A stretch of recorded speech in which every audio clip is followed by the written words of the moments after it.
ஹரிவோம் நமசிவாயம். பாம்பாட்டி சித்தரின் ஸ்ரீடம்.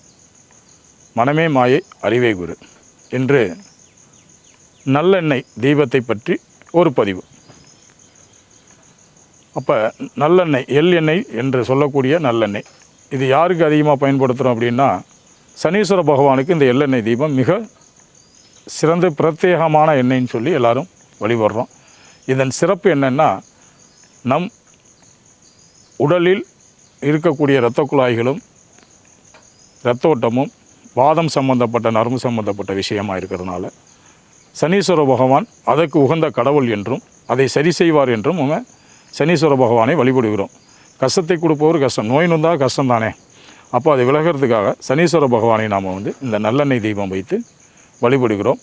அந்த நல்லெண்ணெய் தீபமாகப்பட்டது எரியும் போது நம் வீட்டிலோ ஆலயத்திலோ எங்கே வைக்கிறோமோ அதனுடைய மனம் நம்மளுடைய சுவாசம் மூலியமாக நமக்கு அறியாமல் உட்சென்று வெளிவருகிறது. அப்போது நம் உள் உறுப்புகள் உள்ள சுவாசத்தின் மூலியமாக, ஏன்னா நமக்கு ஓடுற இரத்தோட்டங்களும் சுவாசம் தேவை.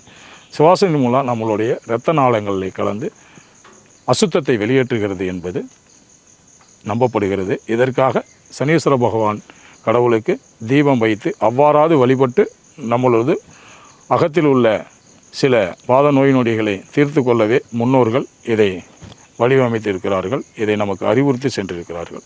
அறிவோம், எல்லாரும் இதை நடைமுறைப்படுத்துங்கள், பயன்பெறுங்கள். நமசிவாயம்.